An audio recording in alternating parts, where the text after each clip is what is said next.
What's going on, everybody? It's your boy Derek D. Wildman, and today I'm doing a series, a new. I'm doing something different with my YouTube channel, and it's called The Road to 2000. A lot of people know me from playing a lot of blitz chess in Detroit, all over the Midwest, cage matches with Nathan Kelly, Detroit versus Chicago matches, and all through that, I have started to develop a reputation as a good, good blitz player. And it's also been a gift and a curse because I play so much blitz that a lot of people see me and assume or automatically assume that I am an expert player. And really I'm not. My over the board rating is as of now it's 1948. But during just before the pandemic, my last tournament I played in was the Indiana Tornado tournament a couple years ago, and that's when I had went back over 1900. I went to that tournament 1894, and I left out 1913. So over the 2 years under the during the pandemic, I decided I was going to take chess more seriously and achieve my goal of reaching national master. Before I reach national master, I have to break 2000. So for the last month, I've played in 3 tournaments in the row. 3 tournaments in the row. I've scored good in all of them. And from them 3 tournaments, I've improved my rating from 1913 to 1948 is where I stand now. During these 3 tournaments, I've played let me see, 2 national masters. I've played both of them 2 times. I've played a class A player, a couple class C players, class E player. So what I'm going to do now, and I hope you make sure you hit the like button and subscribe, follow me on this is my path to breaking 2000. We're going to go over all my games, my pros, my cons, my mistakes, my great moves on the road to watching me get to 2000. So the first game I got, is a game I played against a national master. We call him Manny. Manny is a very, very strong player. He's 2207, as you can see. And I'm going to do this game first. I played Manny twice. The first game, he beat me. The second game, I won. I was going to do the first game. I lost against Manny first, but this game was so special to me. And I think this is the greatest game I've ever played in my life. I defeated a national master in 13 moves. And how I did it was Emory Tate style, Mikhail Tal, some of the best GMs, some of the best tactical players of all time, in my opinion. This tournament was played at All the King's Men, Edmonddale's chess club, and the time trial was game. And game in 25 with a 5-second delay. I had the black pieces, Manny had the white pieces. So let's go. Manny starts off with E4. If you're from the Michigan area, you know Manny is a very, very strong but unorthodox player. He's played Pawn G4 against Grandmaster Alexander Linderman. He's known for playing weird openings. I respond with C5. This is very typical. If you know me, you know I'm a C5 player. And the Sicilian is one of the most aggressive and best response against the E4 pawn. Manny plays knight C3. Like I said, Manis, we call him in Detroit Manny, but his name is Manis. Manis is a very, very unorthodox player. So when he played knight C3, it kind of scared me because I don't know what he could be going for.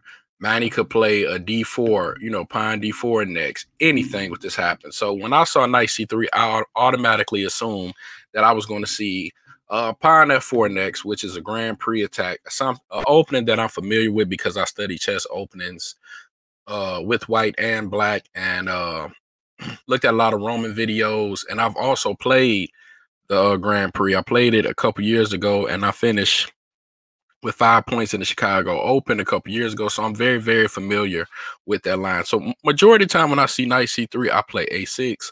And the reason I play A6, the game I use for reference is the James Caney versus John Bartholomew game at the Millionaires when Jimmy was going to play the Grand Prix, and Bartholomew played this A6 line.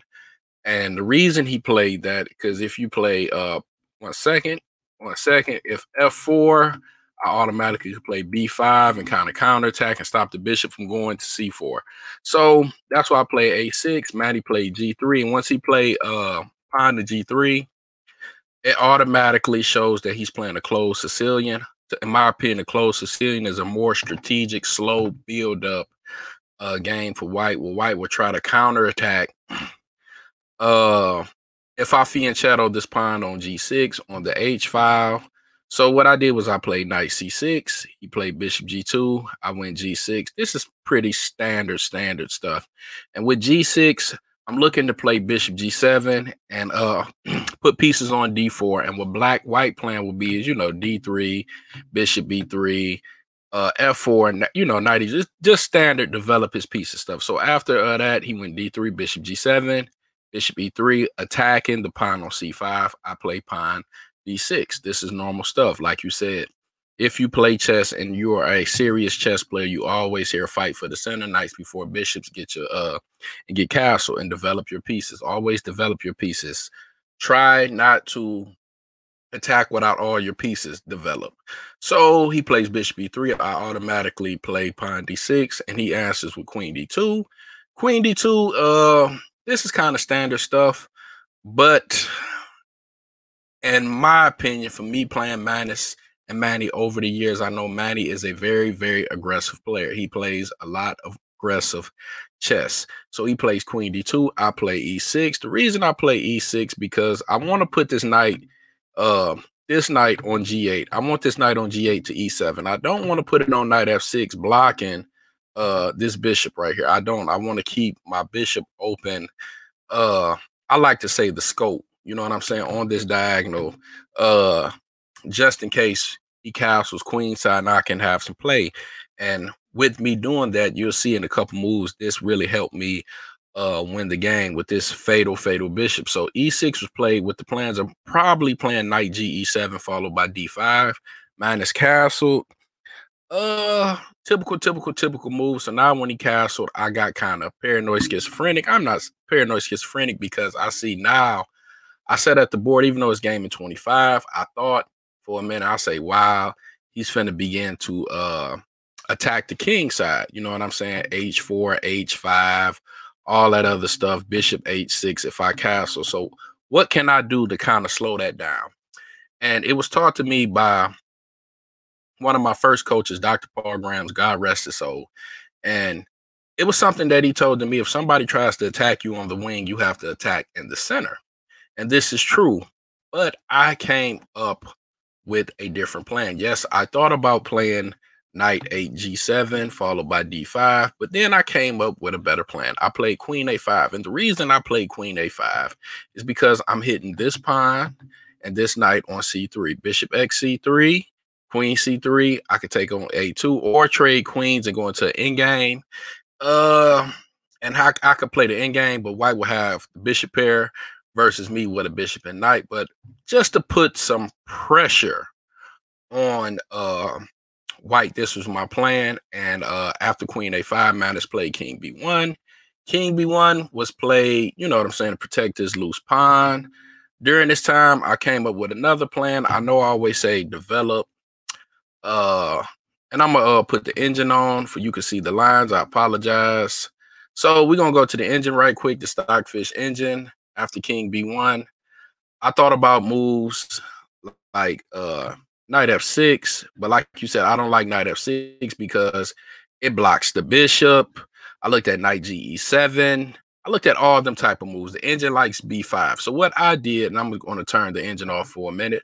I did is I played bishop D7. And the reason I played bishop D7 because I come up with this clever move is I'm not going to castle. What I'm going to do is I'm going to start my attack. So the reason I played bishop D7 because I thought about playing B5, but B5 doesn't work without bishop D7 because he could play E5 and this knight on C6 will be hanging. So I play bishop D7 first to protect the knight because B5 is coming next. Manus develops a piece, knight GE2.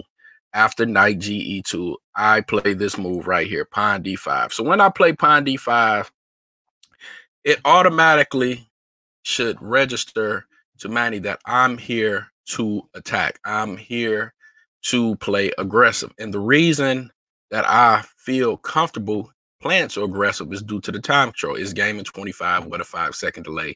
We don't move 10, and I believe Manus was like down to like 12 minutes, and I was like around 13. And I do have some play. I mean, I have a potential, B4, a pawn storm. My pawns are closer to his king side than his pawns are. I am behind on development because this knight right here, and I'm not castle. Yes, my king sits in the center for everybody who's wondering, but my king is safe. White doesn't have no immediate threats towards my king. So as of now, my king is safe. So after pawn b5, I think Manus panicked and he played knight c1. And this is where the game kind of took a swing for the worse. So what I did is knight c1 shows me when I was taught to play chess, you always look when somebody moved the pieces what the squares can go to next. So automatically when knight c1 was played, I looked at knight b3, but my queen on a5 can just come back. You know what I'm saying? If the knight comes to b3, my queen can automatically just come back to c7 or d8, and then I can continue to push these pawns. So what I did was I played pawn b4. Pawn b4 was played because I'm thinking, if he can't play knight b3, by the way, because if knight b3, I'll take, he takes, I'll take, I'll be up a piece. So knight b3, knight retreats.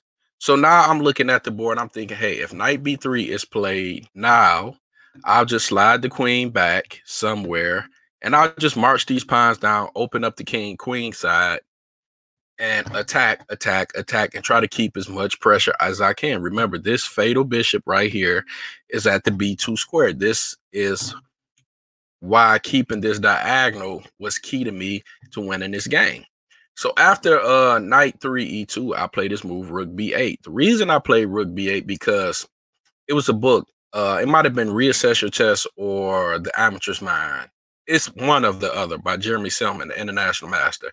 And he had a theme of think about the position that you want to happen. Just think, like, if you could put the pieces anywhere on the board, set them up on your mind and see, can you make it happen? So I use this and that thought process in this game, and I put the rook on b8. And the reason I put the rook on b8 because I'm noticing if I got a rook on b8, a bishop all facing b2, and let's just say hypothetically this pawn is not here, I will have play on the b file. So that's why I play rook b8.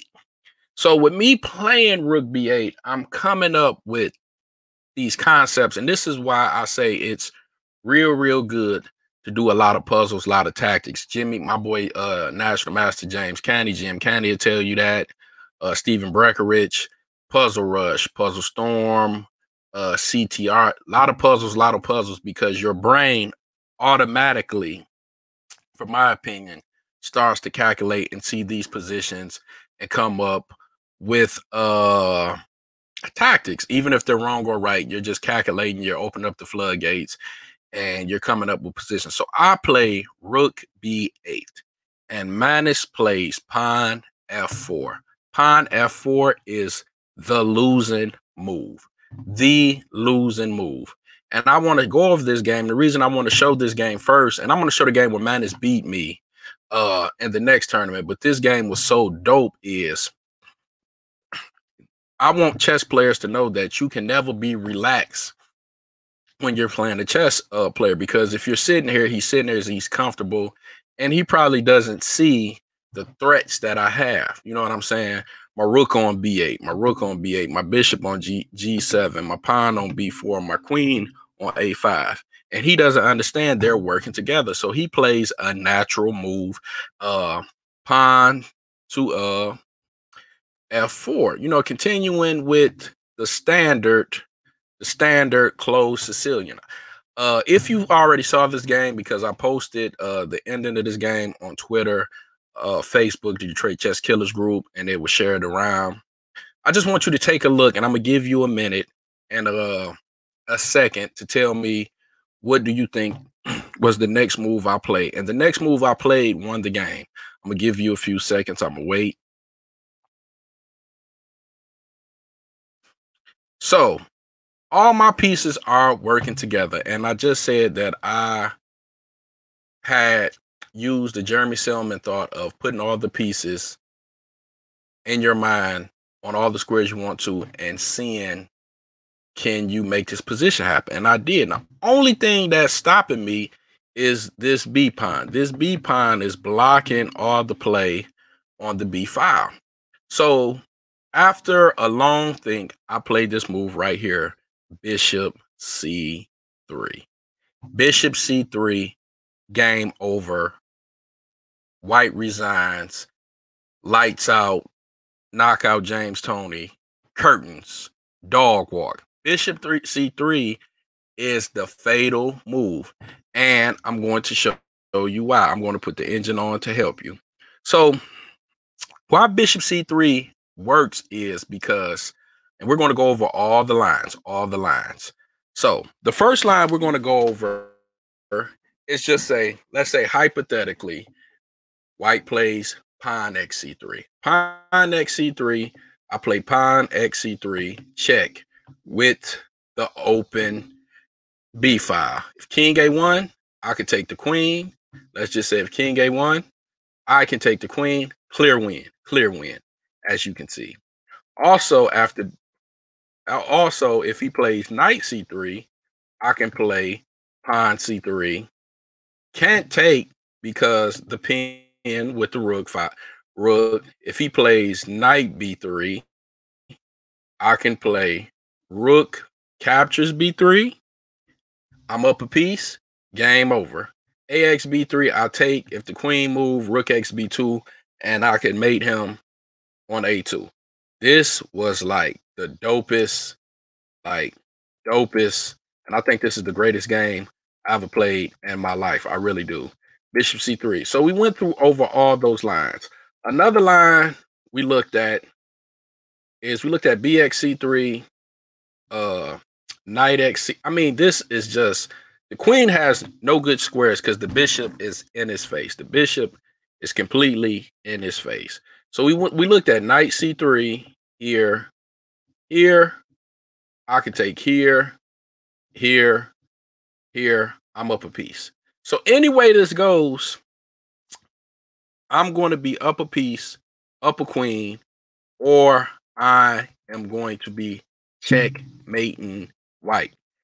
This is me, Derek James Wilder. I came into this tournament 1931, and I played a fatal knockout blow reminiscent of Mikhail Tal, Emery Tate, some of the strongest chess players in the world that I idolize, Bishop c3. And somebody asked me, was Bishop c3 prep? No, Bishop c3 wasn't prep. Somebody also asked me, did I use an engine? No, I didn't. And what helped me realize and come up with this combination is playing a lot of tactics on chess.com, doing a lot of puzzles, a lot of CT art.